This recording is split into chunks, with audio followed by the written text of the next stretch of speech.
ನಮಸ್ಕಾರ, ನೀವು ನೋಡ್ತಾ ಇದ್ದೀರಾ ನ್ಯೂಸ್ ಫಸ್ಟ್. ನಾನು ವಿದ್ಯಶ್ರೀ.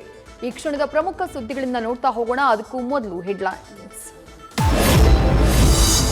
ಭವಾನಿ ರೇವಣ್ಣಗೆ ಎಸ್ಐಟಿ ಕೊಟ್ಟಿದ್ದ ಡೆಡ್ ಲೈನ್ ಮುಗಿತಾ ಬಂತು. ಕಳೆದ ಕೆಲ ದಿನಗಳಿಂದ ಎಲ್ಲೂ ಕಾಣಿಸದ ಭವಾನಿ ಸಂಜೆ 5ರ ಒಳಗೆ ವಿಚಾರಣೆಗೆ ಬಾರದೇ ಇದ್ರೆ ಬಂಧನವಾಗ್ತಾರಾ ಮಾಜಿ ಸಚಿವರ ಪತ್ನಿ.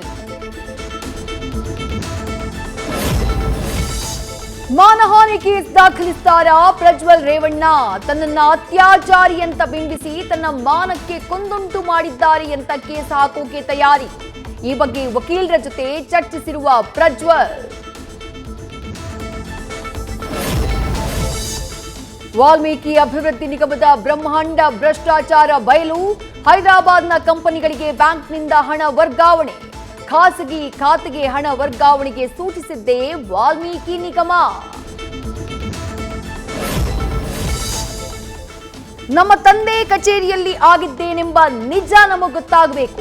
ಎಸ್ಐಟಿ ಮೇಲೆ ಸ್ವಲ್ಪ ನಂಬಿಕೆ ಇದೆ, ಆದ್ರೆ ಸಿಬಿಐ ತನಿಖೆ ಆಗಲೇಬೇಕು. ಮೃತ ಚಂದ್ರಶೇಖರ್ ಪುತ್ರ ಶಿಶಿರ್ ಆಗ್ರಹ.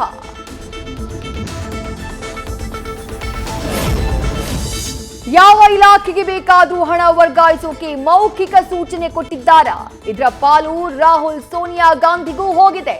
ಸರ್ಕಾರದ ವಿರುದ್ಧ ವಿಪಕ್ಷ ನಾಯಕ ಆರ್ ಅಶೋಕ್ ಗಂಭೀರ ಆರೋಪ.